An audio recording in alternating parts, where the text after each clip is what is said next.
Hello, welcome back to Me with Margaret Taribo. This is a platform where we have conversations with different people in the community, where we talk about issues that impact on our lives, our families, and, everything that pertains to life. So today we're having a wonderful person here. He's a young person, and, young people have a lot to say. The topic we'll be looking at this month is resilience and hard work. So let's listen to that from the perspective of a young person.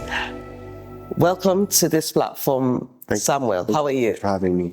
I'm good, thank you. So how are you? So who are you, Samuel? Do you want to tell us who you are? What makes you tick? My name is Samuel. I'm 19 years old and I'm currently taking a gap year before I start studying biomedical engineering at the University of Kent.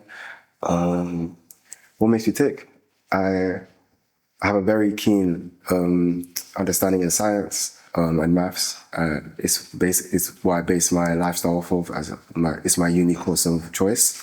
I'm a very family-oriented man. I take care of my sisters, my mom, and yeah. Okay, that's interesting.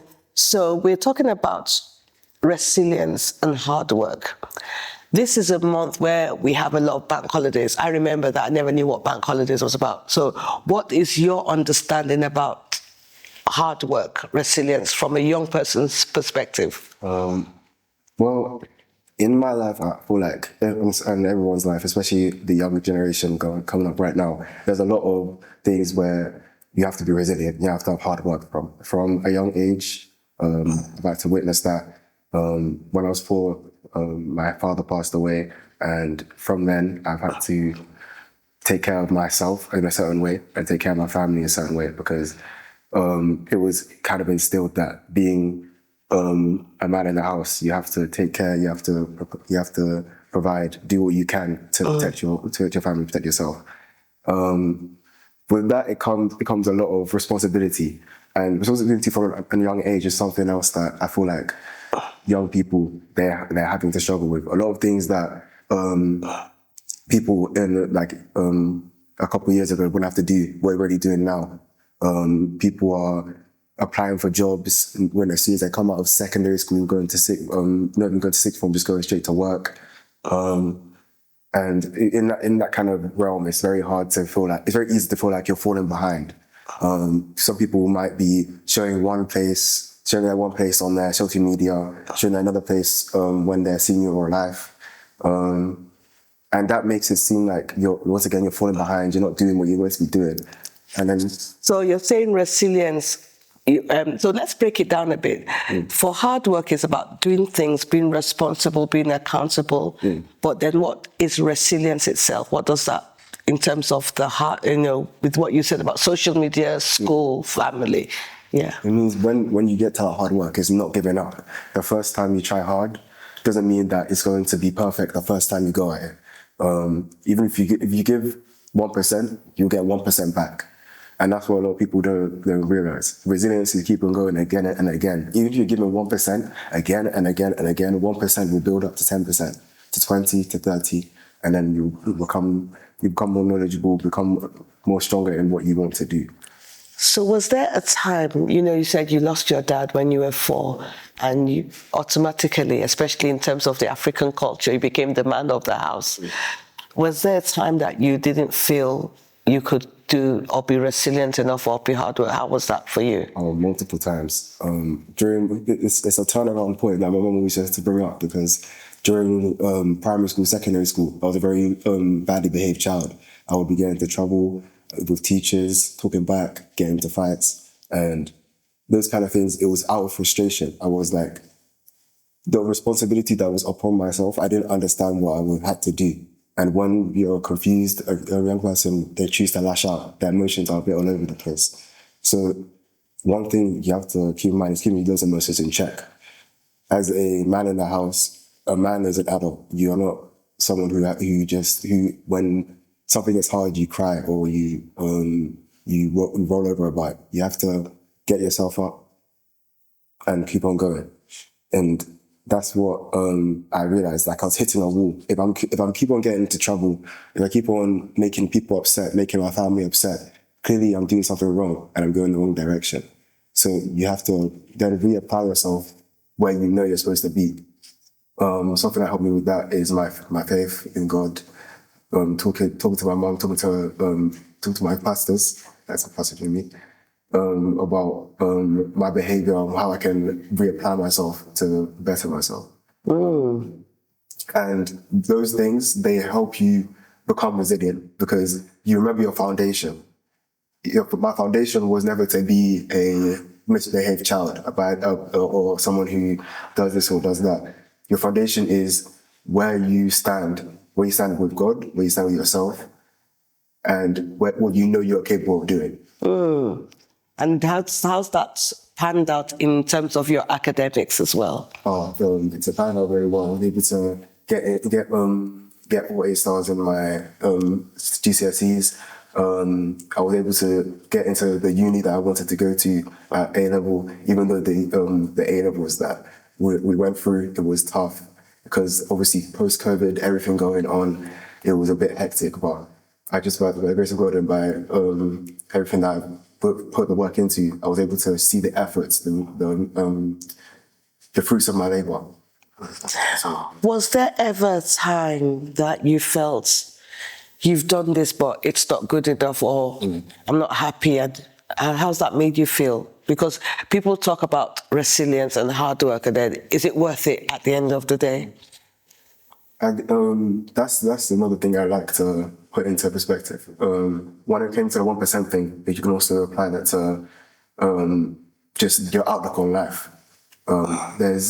It's so easy to be looking for that one good thing, like that one big good thing that will just change your life forever.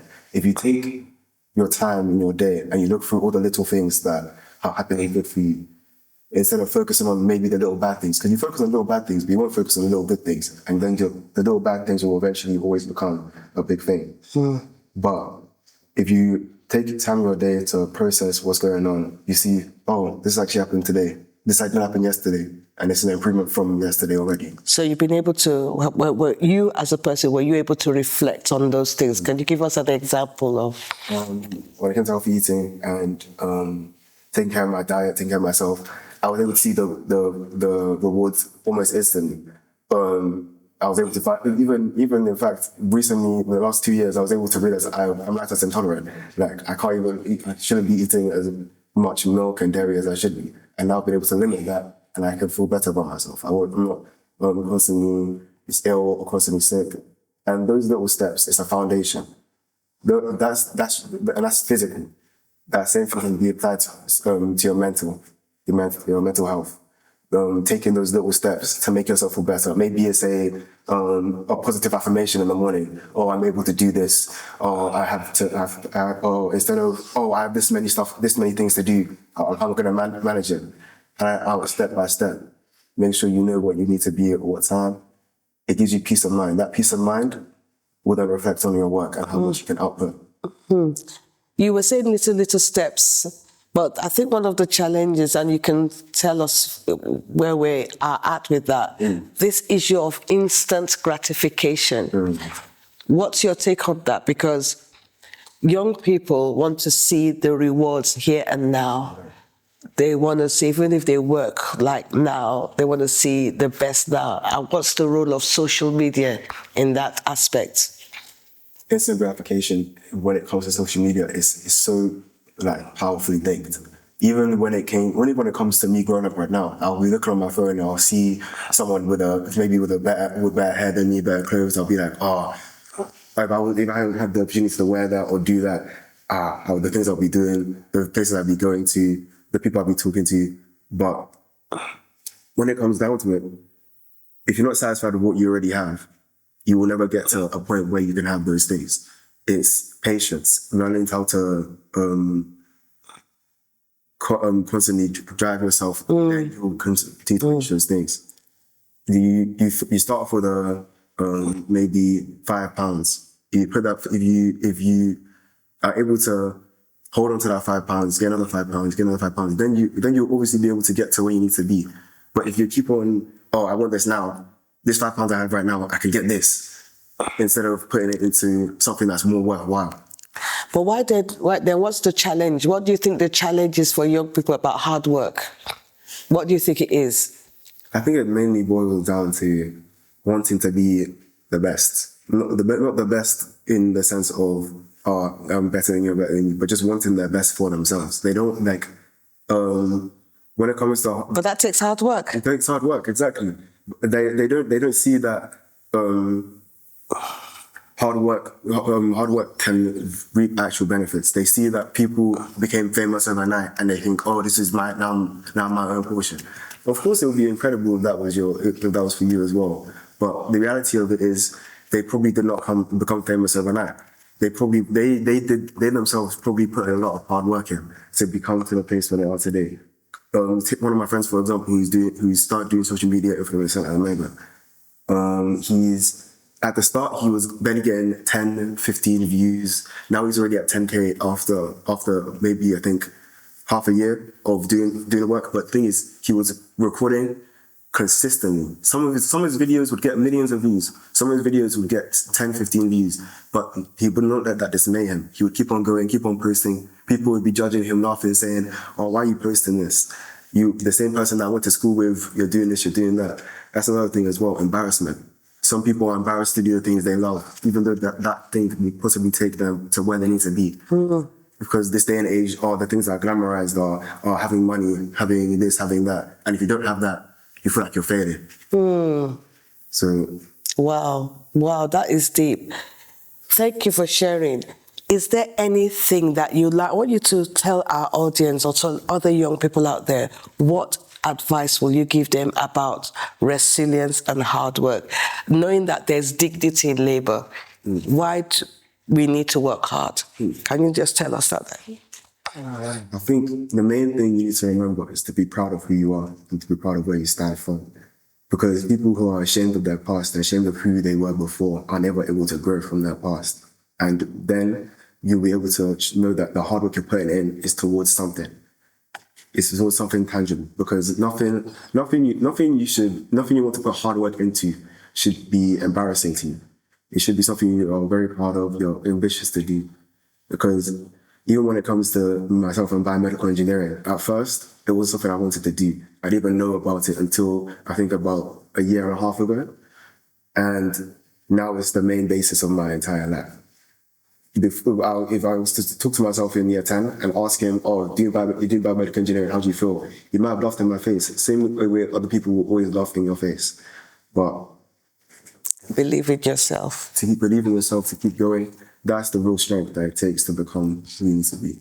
And nothing good comes easy. Nothing at all. Nothing at all. Thank you so much for sharing. And I do wish you the best in your next phase of life, particularly going to uni. That you're going to uni this year? Yes, this is. Oh yeah, that's good. So wish you, but thank you for sharing about hard work, about resilience, and about dignity in labor. Thank you so much.